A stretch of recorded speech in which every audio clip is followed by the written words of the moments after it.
Perhelatan pemilihan wali kota dan wakil wali kota Denpasar 2024 semakin dekat.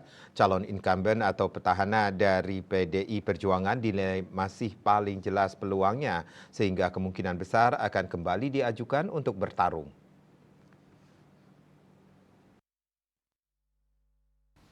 Ketua DPC PDIP Denpasar Igusti Ngurah Gede Rabu 17 April mengaku belum berani bicara terkait calon pemimpin daerah yang akan diusung. Meski demikian menurutnya peluang incumbent wali kota sendiri baginya sudah jelas sekali, begitu juga dengan gubernur pun seperti itu.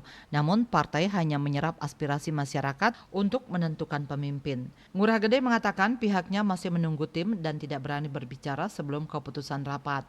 Rencananya dalam waktu dekat ia akan melakukan rapat untuk menyatukan persepsi mencari pemimpin untuk Kota Denpasar.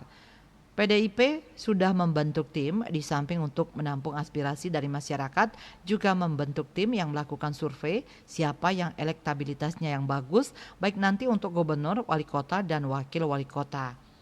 Menurutnya proses pemerintahan yang dirasa sudah berjalan baik saat ini dipastikan akan mengantarkan masyarakat memilih pemimpinnya.